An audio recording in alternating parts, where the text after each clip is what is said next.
తప్పుడు ప్రచారమే Jagan party అభిమతమని fake న్యూస్లతో జనంలో గందరగోళం చేస్తున్నారని మంత్రి సంధ్యారాణి ఆరోపించారు. మరో ఛాన్స్ కోసం కుట్రపూరిత ప్రచారాలు చేస్తూ విషపూరిత రాతలు రాయిస్తున్నారని విమర్శించారు. టీటీడీ గోశాలపై తప్పుడు ప్రచారం చేసి ప్రజల మనోభావాలతో ఆటలు ఆడుకుంటున్నారన్నారు. పాస్టర్ మృతిపై తప్పుడు ఆరోపణలు చేస్తూ కులాల కుంపటి రగిలించడమే ధ్యేయంగా పనిచేస్తున్నారన్నారు. వక్ఫ్ బోర్డు బిల్లుపై లోక్సభ ఒకలా, రాజ్యసభలో మరొకలా, కోర్టులో ఇంకో విధానమా అని మంత్రి ప్రశ్నించారు. గిరిజన విద్యార్థులు ఉన్నారు, వాళ్ళకి మీరందరూ కూడా చాలా మంది వచ్చారు. వాళ్ళు ఒక అమ్మాయిని పిలిచి, అమ్మా ఎలా ఉంది భోజనం అంటే, ఆంటీ కడుపు కాలిపోతుంది అన్నారు.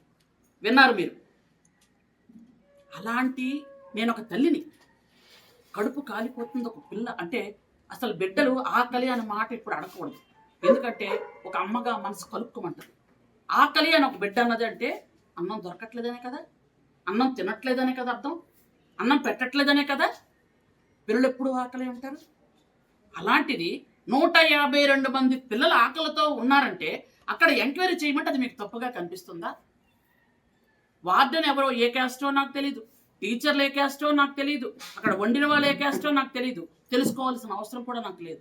కానీ అక్కడ 52 మంది గిరిజన విద్యార్థులు ఉన్నారా లేదని అదే నాకు కావాలి.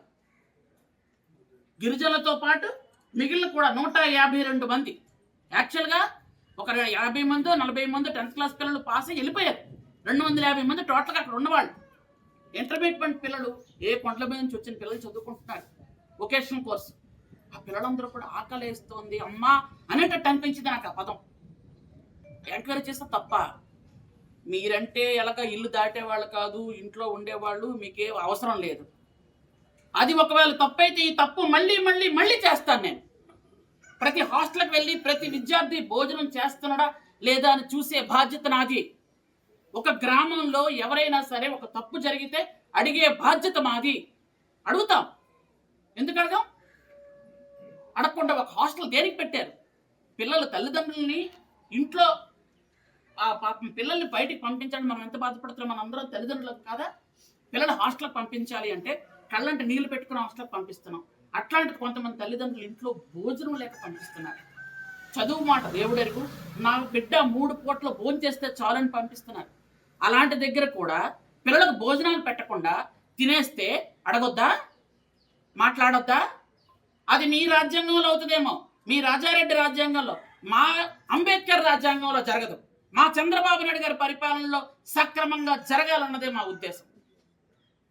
కాబట్టి ఏదైనా మాట్లాడేటప్పుడు వెనక ముందు ఆలోచించాలి. ఏదో ఒకటి పట్టుకొని, నేను నిజంగా చెప్తున్నాను, ఇప్పుడు కూడా చెప్తున్నాను, నేను 4 గంటల 5 గంటల అధికారిని నిలబెట్టను, 4 గంటల 5 గంటల అధికారిని ఉండమని చెప్పను. ఎవరైనా వస్తే మ్యాక్సిమం ఒక నేను లోపలికి వెళ్తే ½ గంట ఉంటారు. నేను విలేకరులు ఎవరిని చెప్పుతో కొడతానని చెప్పను, మాట వెనకపోతే అధికారులు చెప్పుతో కొట్టండి అని చెప్పను. ఇలాంటివి నాకు అవసరం లేదు. నాకు చాలా సభ్యత ఉంది. ఎందుకంటే నేను అందరినీ కూడా తోబుట్టువులా చూస్తాను, నన్ను కూడా అందరూ అలాగే చూస్తారు. కాబట్టి నేను ఎక్కడికైనా వెళ్తే మా ఆడపిల్ల వస్తుంది అని నా మీద చాలా అభిమానం, ఎంత అభిమానం చూపిస్తారో. నేను ప్రోగ్రామ్కి వెళ్ళేటప్పుడు ఆ పూల వర్షమే కనిపిస్తున్నా, వాళ్ళ కళ్ళల్లో ఆనందమే కనిపిస్తుంది నాకు. అది చూసి మీరు తట్టుకోలేక మీకు ఇష్టం వచ్చినట్టు మాట్లాడితే దానికి నేనేం చేయలేను. ప్రజల తాలూకా నమ్మకాన్ని, అభిమానాన్ని, ఆప్యాయతని పొందాలి అంటే పెట్టి పుట్టాలి. ఆ భగవంతుడు, ఆ ముత్యాలమ్మ నాకు ఆ వరం ఇచ్చిందేమో. ఇక్కడ ఉన్నటువంటి నాతో ఉన్నటువంటి వాళ్ళందరూ కూడా అంత కష్టపడ్డారు కాబట్టే ఈరోజు ఈ స్థానంలో కూర్చొని పెట్టారు నన్ను. కాబట్టి అనవసరంగా దొంగేడుపులు, బేదేడుపులు ఏడవకండి. ఏదైనా ఉంటే డైరెక్ట్ అడగండి, నేను చెప్తాను. అంతేగాని మేము తీసుకొచ్చిన రోడ్లు మీరు శంకుస్థాపన చేశారు, సిగ్గని పెంచట్లేదా మీకు ఆ మాటలు మాట్లాడడానికి? మరి మీరు తీసుకొస్తే మీరు ఎందుకు అప్పుడు పూర్తి చేయలేదు? మీరు ఎందుకు కట్టించలేదు? ఎందుకు వాళ్ళందరికి బిల్లులు ఇప్పించలేదు? కాంట్రాక్టర్లు ఎందుకు అయ్యో లక్ష్మణ అని ఏడుస్తూ కూర్చున్నారు?